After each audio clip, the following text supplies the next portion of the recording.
Okay, YouTube, so this is Ask the Roots. I've got an EP review, which is Big Scoop's No Filter.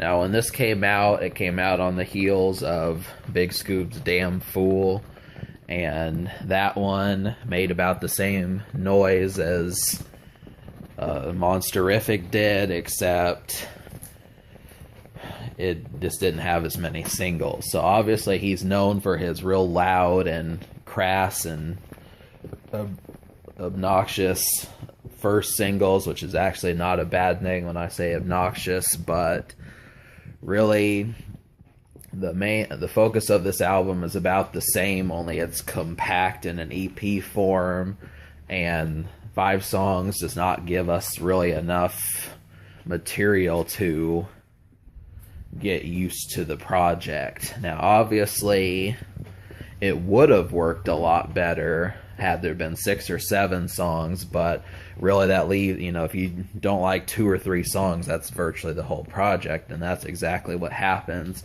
Now, in order of how the album works, the first 2 songs are the best songs, No Filter and Sloppy. The first song on the album, I guess you have to make it good that quickly because there's not a lot of room for error. So No Filter, the title track, is a club sounding record, and that one kind of has the feel of a first single, but really there's just not enough of these moments. So for what it's worth, Big Scoob dropped an album earlier in that year. It's just yet another song, but it's one of the few songs that are good out of 5 songs. So the other song is Sloppy, and that one's a little bit, has piano keys in that song, and kind of sounds a little bit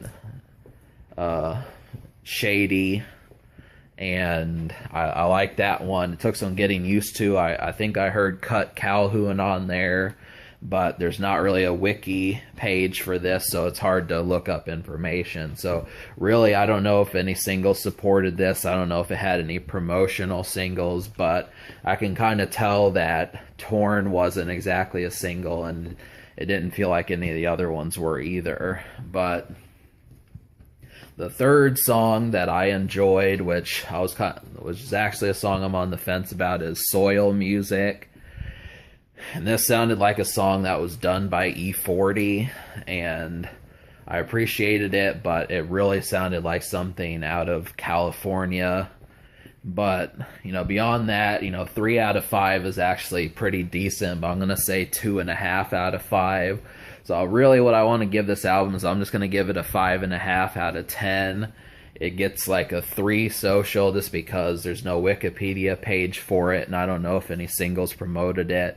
The thing about reviewing N9ne's label mates is the fact that he's not exactly, looking for the right word. He's not exactly stationed as far as having loads of information on him on Wikipedia.